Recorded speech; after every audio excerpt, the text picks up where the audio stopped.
নৌবিমান মাত্র ল্যান্ড করলো, শব্দের কারণে আমরা অতটা কথা বুঝতে পারবো কিনা বলতে পারতেছি না। তবে আমাদের যে আমিন ডন, তিনি কক্সবাজারের ট্যুর শেষ করে, ইনভেস্টিগেশন শেষ করে এখন উনি ঢাকার উদ্দেশ্যে আবার পুনরায় ব্যাক করছে। তিনি দেখেন আমাদের মূল্যবান সময় দিয়ে তিনি ইস্ট বাংলা এয়ার বাসে উদ্দেশ্যে রওনা দিয়ে দিয়েছে।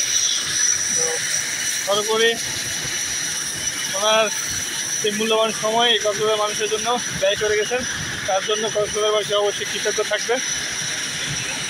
তার প্রতি তাই হচ্ছে।